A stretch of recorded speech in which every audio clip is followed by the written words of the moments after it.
our beloved Bhaijan Ruhul Amin sir, future auspicious occasions Rakhi Bandhan. I concrete our brother relationship for Rakhi and bindings my Rakhi, our Bhaijans and leaders to concrete our relation. Firstly, I bindings on one Rakhi, my Bhaijan for Aima.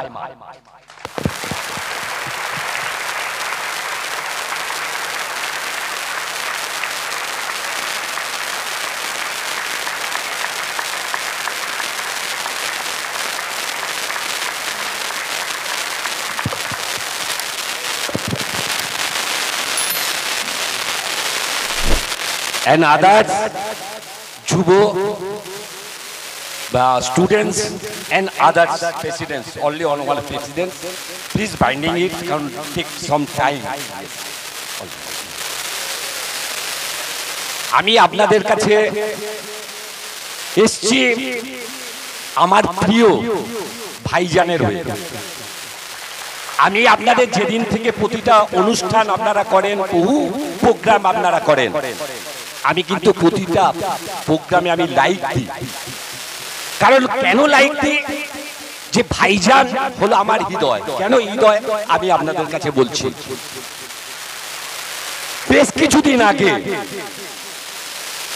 কিছুদিন আগে পাঁশকুড়ার যখন বন্যা হয়েছিল, বিশাল বন্যা,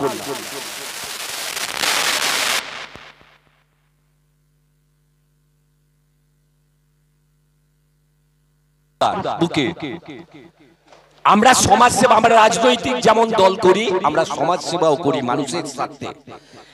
আমরা রাজনৈতিক দলটা করি নেশায়, পেশায় নয়, পেশার জন্য নয়, কামানোর জন্য নয়, পকেট ভরার জন্য নয়। সেদিন পাঁশকুড়া স্টেশন থেকে ভাইজান সাহেবের কাছে ছুটে এসেছিলাম। ভাইজান সাহেব, আমাদের হাওড় অঞ্চলে একটা গ্রামে বন্যা হয়ে গেছে, ওখানকার মাইনরিটি সম্প্রদায়ের মানুষরা খুব অবহেলিত। আপনি ভাইজান সাহেবের সেই দিনকার যে চিন্তাধারা, কল্যাণবাবু কালকে সকালে আসুন, কোনো কিছু না করে সকালে আসবেন। সকালে এসছি, ভাইজান সাহেব ত্রাণ সামগ্রী লোড করে 407-এর গাড়িতে বলল আপনি নিয়ে যান, পরিবেশন করবেন, আপনি গরিব মানুষদের হাতে তুলে দিবেন। আপনি যে এই বার্তা আমার কাছে পৌঁছে দিয়েছেন, এটাই আমার কাছে বড় পাওয়া। অতএব আমি যদি আজকের এই অনুষ্ঠানে না আসি, আমি নিজেকে অপরাধী মনে হতাম। কারণ ভাইজান সাহেব সারা পশ্চিম বাংলা নয়, সারা ভারতবর্ষ জুড়ে অবহেলিত, লাঞ্ছিত, দুর্বৃত্ত অনেক গরিব মানুষদের জন্য তিনি লড়াই করছেন, তাদের অধিকারকে পৌঁছে দেওয়ার জন্য। আমরা সংবিধান, ভারতবর্ষ স্বাধীন হয়েছে 1947 সালে। একটু আগে আমার পূর্ববর্তী বক্তারা বলছিলেন সংবিধানের কথা, আমি ডিটেলস যাব না, কারণ আপনারা অতি আগ্রহে আছেন আমার ভাইজানের বক্তব্য শোনার জন্য। খালি একটু আপনাদের জন্য বলে যাব, যুবক আর ছাত্রদের জন্য এই সংবিধানে কিন্তু অধিকারের কথা বলা আছে। এই সংবিধানে অধিকারের কথা বলা আছে। সেই অধিকারগুলো ভারতবর্ষের রাজনৈতিক দলগুলো তারা না পৌঁছে দিয়ে নিজের অধিকারটা বুঝে নেওয়ার জন্যই বিধানসভায়, পার্লামেন্টে, রাজ্যসভায় নানা জায়গায় যাচ্ছে। এর বিরুদ্ধে আমাদের আন্দোলন, এর বিরুদ্ধে আজকের আমাদের যুব ছাত্র সংগঠনের আজকের সমাবেশ, এর বিরুদ্ধে আন্দোলন আপনাদেরকে করতে হবে।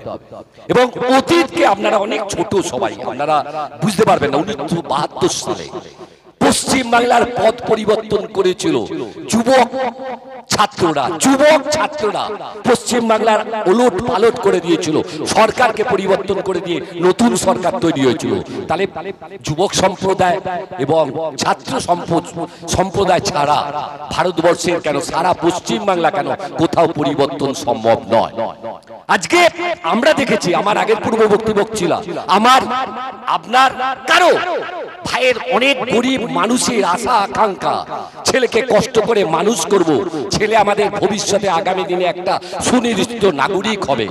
যাদবপুর ইউনিভার্সিটি, নানা বড় বড় ইউনিভার্সিটিতে ছেলেরা পড়তে যাচ্ছে, অনেক কষ্ট করে তাদেরকে পড়াতে হচ্ছে। আর আমরা কি দেখতে পাচ্ছি? যাদবপুরের ঘটনা আমরা কি দিলাম তাদের পরিবারকে?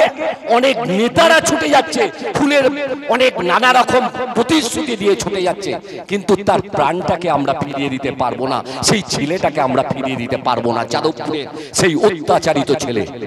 অত্যাচার কেন হচ্ছে? অত্যাচার কেন হচ্ছে? কলেজে কলেজে আগে আন্দোলন হতো, বিরোধী পক্ষরা থাকতো,